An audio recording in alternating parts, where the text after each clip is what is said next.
The gunshot echoed across the drought-stricken plains of western Colorado Territory in 1876, sending a flock of startled crows into the air as Yates Weston slumped against his saddle, blood seeping through his fingers as he clutched his side. The outlaws who'd ambushed him had left him for dead, taking his horse, supplies, and the small pouch of gold dust he'd spent 6 months mining everything except the worn Colt revolver still holstered at his hip that they'd somehow overlooked.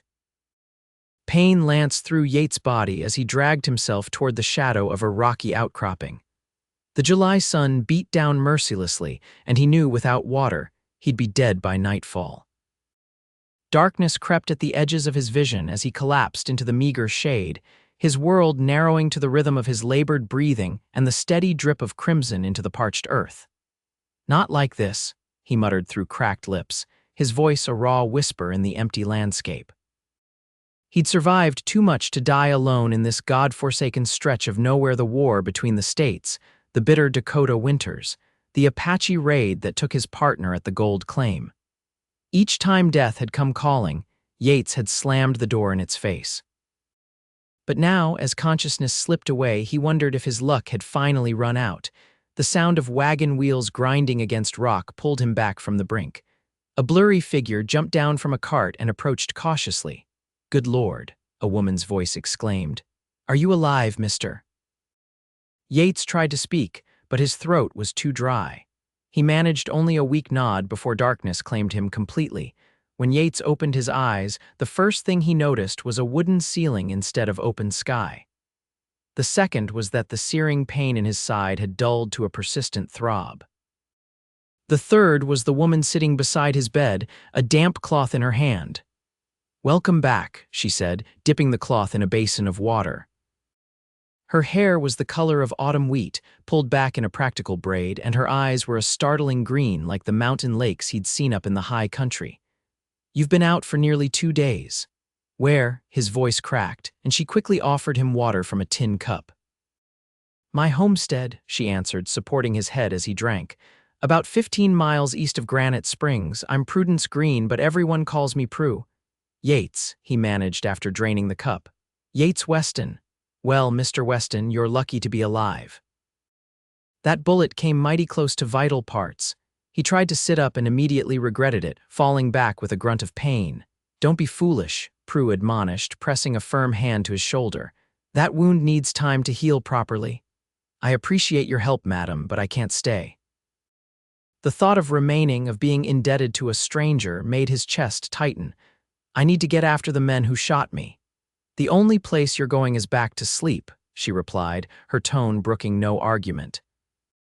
"Unless you'd prefer to reopen that wound and bleed out after all the trouble I went to patching you up." Yates had never been good at taking orders, especially from women, but exhaustion pulled at him like quicksand.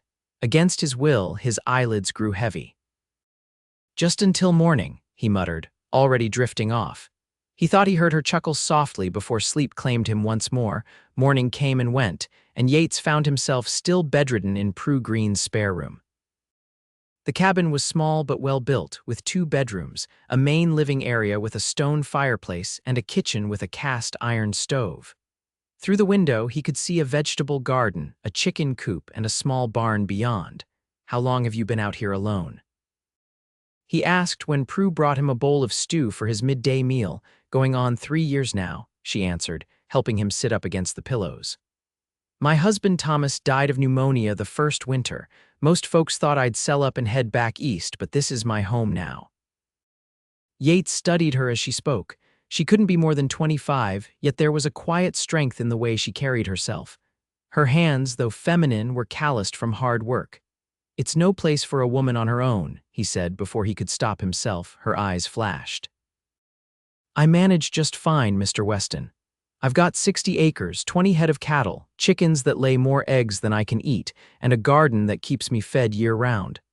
I make monthly trips to town for supplies I can't produce myself, and I've never once asked for charity." "I didn't mean—" "Yes, you did," she interrupted, "but that's all right. Most men think the same."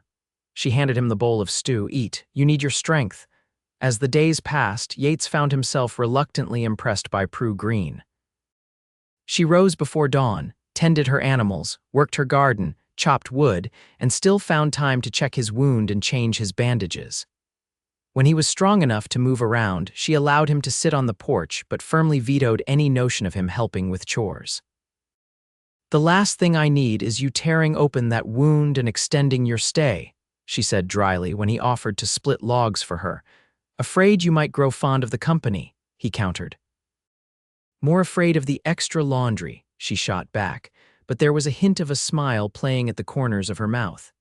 A week after she'd found him, Yates was well enough to walk to the barn and back without assistance. He found Prue there, milking a spotted cow while humming softly to herself. "You're looking steadier," she observed, not pausing in her work. "Strong enough to be on my way soon," he said, leaning against the doorframe. "I've imposed on your hospitality long enough." Her hands stilled for just a moment before resuming their rhythmic squeezing.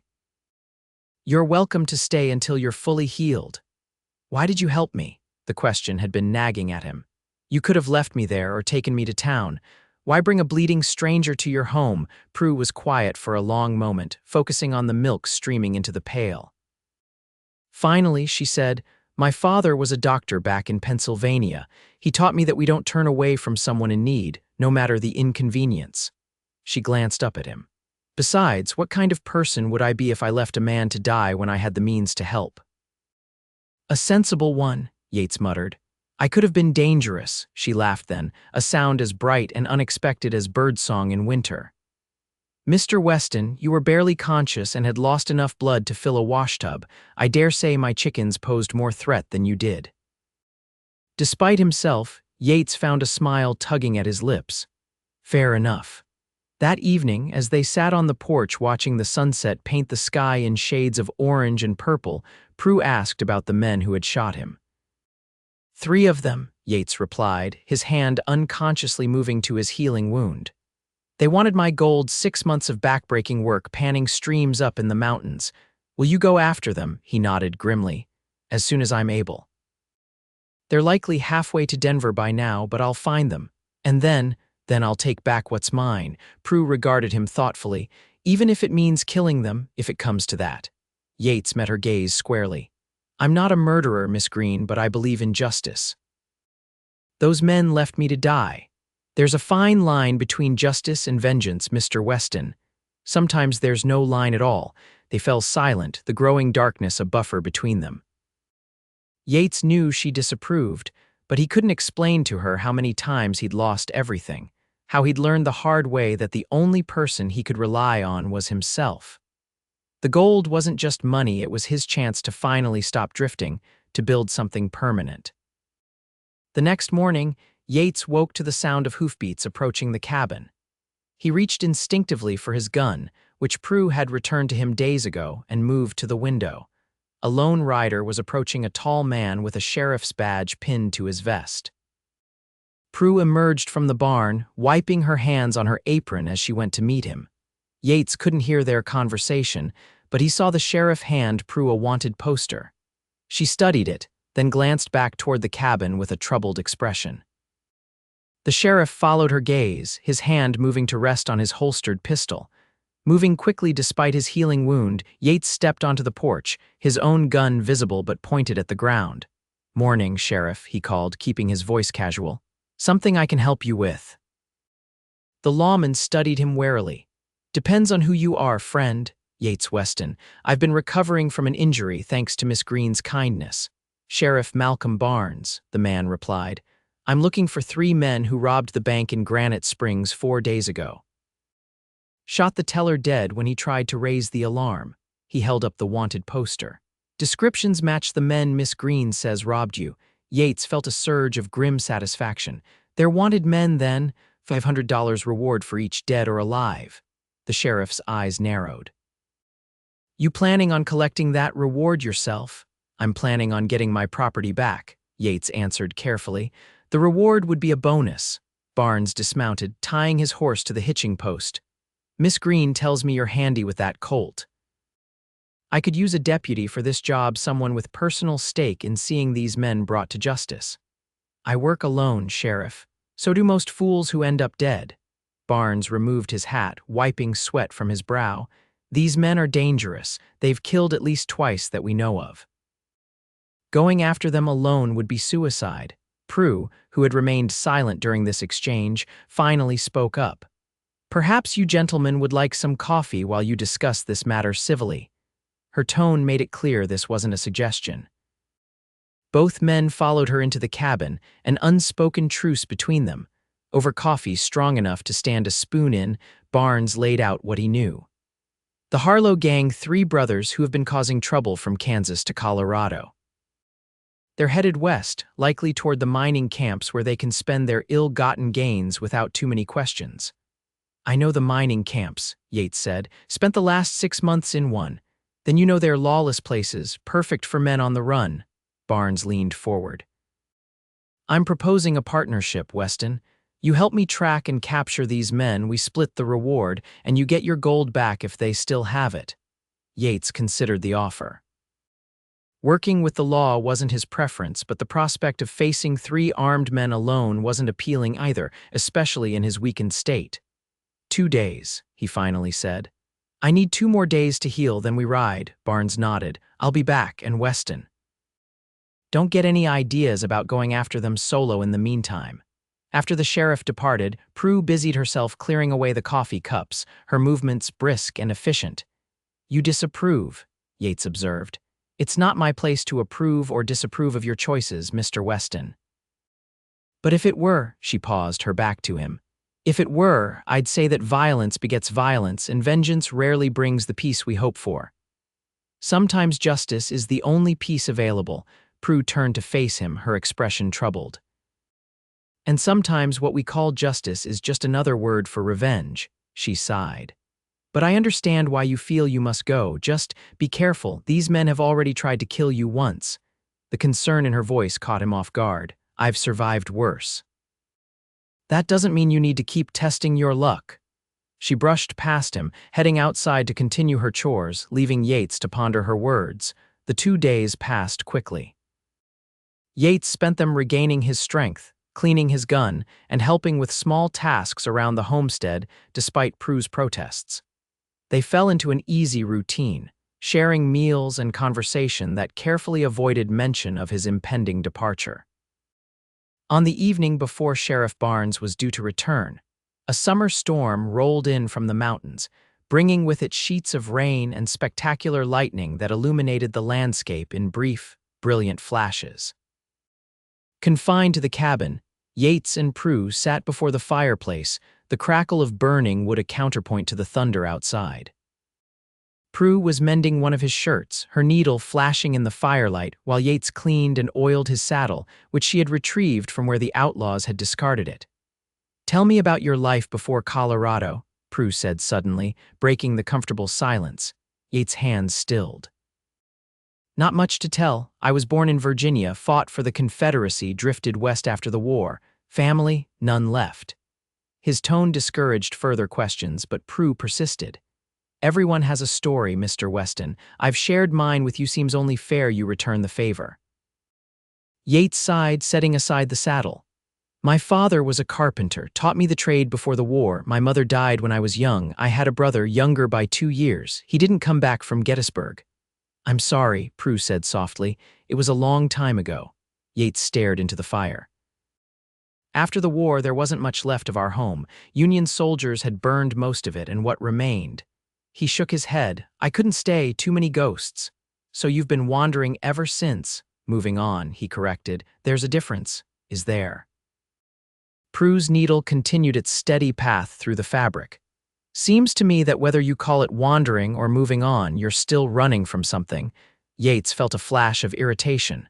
"You don't know anything about me." "I know you're a man who keeps everyone at arm's length," she replied calmly. "I know you'd rather risk your life chasing outlaws than admit you might need help. And I know that, despite your gruff exterior, you're kind enough to repair my chicken coop when you thought I wasn't looking." He hadn't realized she'd noticed that. The door was hanging crooked. It was a simple fix. It was thoughtful. Prue tied off her thread and bit it neatly. "Whatever drove you to this solitary life, Mr. Weston, it hasn't entirely hardened your heart." Before Yates could respond, a particularly violent gust of wind rattled the shutters, followed by the distinct sound of splintering wood. "The barn," Prue exclaimed, jumping to her feet. That sounded like the door. Without hesitation, Yates grabbed his coat. "Stay here." "Those are my animals," she protested, already reaching for her own coat. Knowing arguing would waste precious time, Yates merely nodded, and they both rushed out into the storm. The rain hit like needles, instantly soaking them as they struggled toward the barn. The wind howled, driving the water sideways, making it difficult to see. As they approached, Yates could make out the barn door swinging wildly, one hinge completely torn away.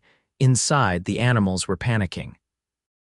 The cow lowed anxiously, chickens fluttered about in confusion, and Prue's horse stamped nervously in its stall. "We need to secure that door before it comes completely off," Prue shouted over the storm. Working together, they managed to prop the heavy door back into position using a spare fence post. Yates quickly hammered a temporary brace into place while Prue calmed the animals. Just as they finished, a deafening crack of thunder directly overhead startled the horse, which reared up, kicking wildly. Without thinking, Yates shoved Prue out of the way, taking the brunt of the blow on his shoulder instead of her head. The impact sent him sprawling into the hay, pain radiating down his arm. "Yates," Prue was beside him instantly, her hands gentle as she helped him sit up. "Are you hurt?" It was the first time she'd used his given name, he realized dimly through the haze of pain. "Just my pride," he managed, though his shoulder throbbed fiercely. "And maybe my shoulder." She examined it carefully, her fingers probing the joint. "Not broken, but it'll bruise badly. You're lucky." "Lucky would have been staying by the fire," he grunted as she helped him to his feet. Despite the pain and the storm still raging outside, something shifted between them in that moment. Prue's hands lingered on his arm, and when he looked down at her, rainwater dripping from his hair onto her upturned face, the concern in her eyes was mixed with something deeper. "You could have been killed," she said softly, "so could you?"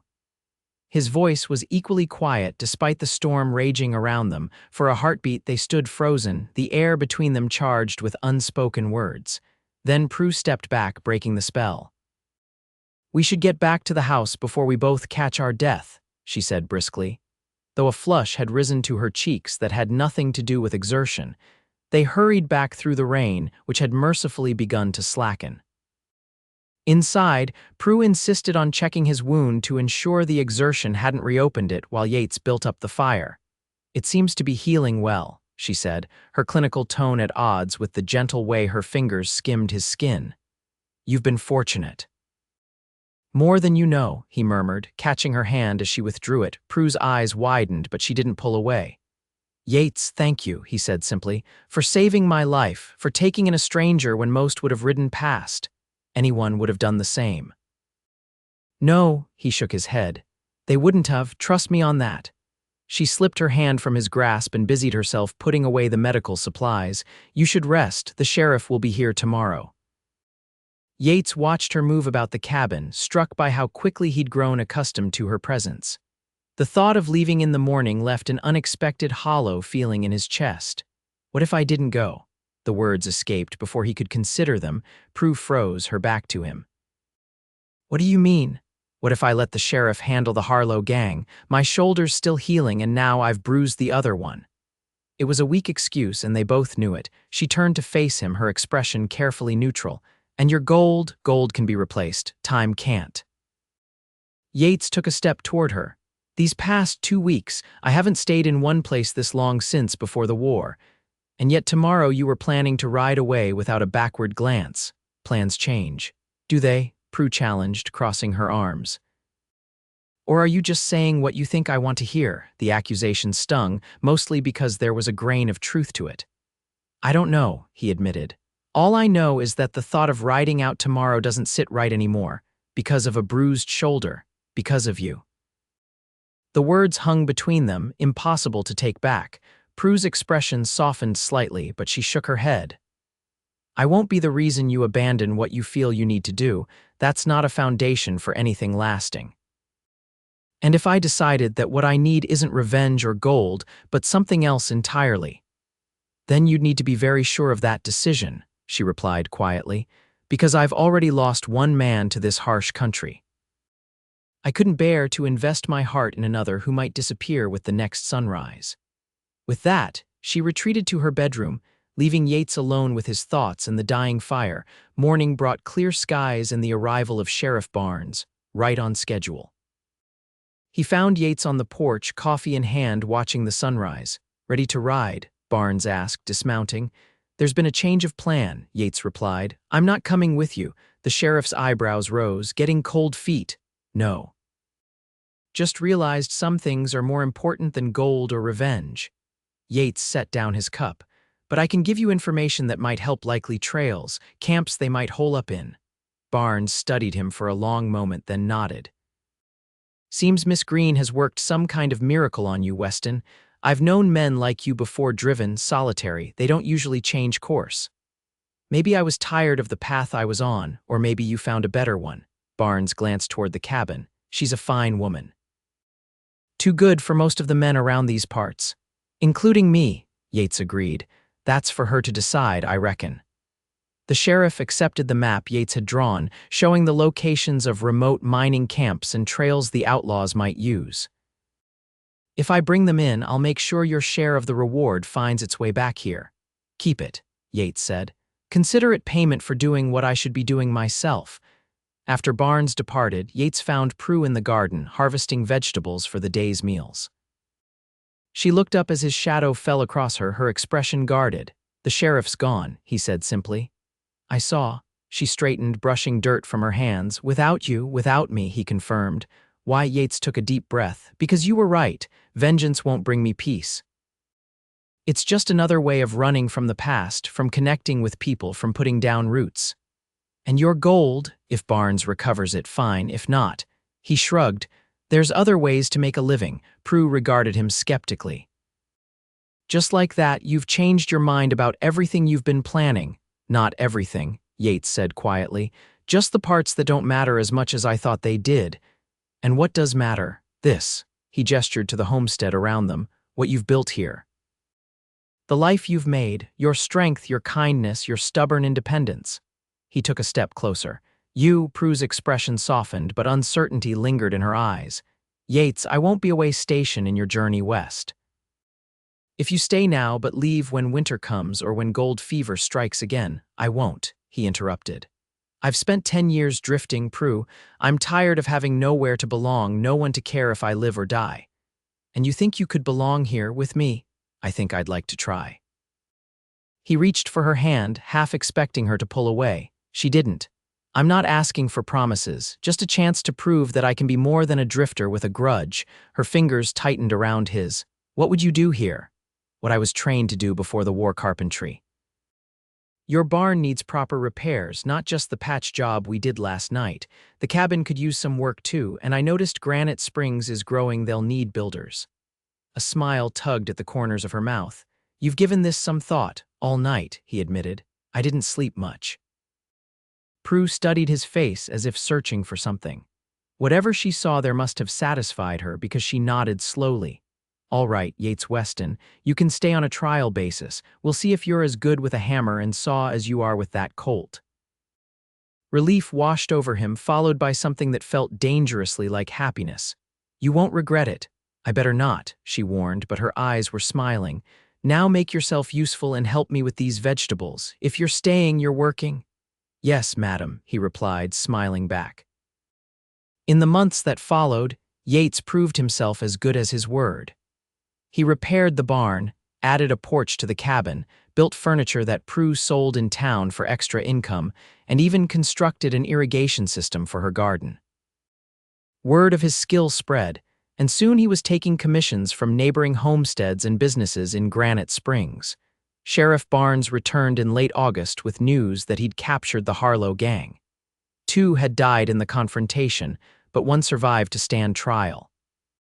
He'd recovered some of Yates' gold, which Yates used to buy lumber for his growing business, and a proper engagement ring for Prue.